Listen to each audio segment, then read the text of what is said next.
তোর কোনটাই কোনটাই চুলকাইতাছে বান্ধবী সবিতা। আরে তোর কোন কোন জায়গায় চুলকাইতাছে বান্ধবী সবিতা? যদি আপনাদের কারোর চুলকানির সমস্যা থাইকা থাকে তাইলে আমি একটা ভালো তেল বানাইছি চুলকানির, সেইটা আপনারা মাইকা দেখতে পারেন। যেন চুলকাইব হেন ভালো করে গৈসা দিবেন, দেখবেন চুলকানি নিমিষের মধ্যে হাওয়া হয়ে যাইব। আমি চুলকানির ওষুধটা কইতাছি বা উপকরণগুলা জানাইতাছি আপনাদের, আপনারা এটা ভালো করে খাতার মধ্যে লেখালন।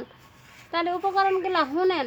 প্রথমে বড় বড় দেখা দুইটা কচু পাতা লইবেন, লগে সাইডটা বিছুটি পাতা লইবেন, আর এক নাদ মতো গোবর লইবেন, লগে তিনটা কচুর রস থেতু কইরা হেড়ার লগে মিশাইবেন। ভালো কইরা মিশাইবেন। মিশাইতে যখন দেখবেন ফেনা উঠটা গেছে গা, তখন ওইটারে ভালো করে সাইকা একটা বোতলের মধ্যে মুটকি দিয়ে আটকায় রাখবেন। এরপরে জেনে চুলকাইব হেনে ভালো কইরা ঘষতে দেখবেন একেবারে শরীরের মধ্যে তেল ডাক করে হুগাইয়া যাইব গা। হ্যাঁ, কিছুক্ষণ পরেই দেখবেন আপনার চুলকানি একেবারে আপনার সাইরা 10 হাত দূর দিয়া আপনার বয়ে দৌড় দিচ্ছে। কোন দিকে যে যাইব তার কোনো হিসাব থাকবো না। আপনারা একবার এইটা টেরাই কইরা দেখতে পারেন, আমার এই তেল মালিশ কইরা দেখতে পারেন। উপকরণগুলো তো কইয়া দিছি, সেইগুলা ভালো কইরা মনে রাখা লেখা এটা দিয়ে তৈরি করবেন।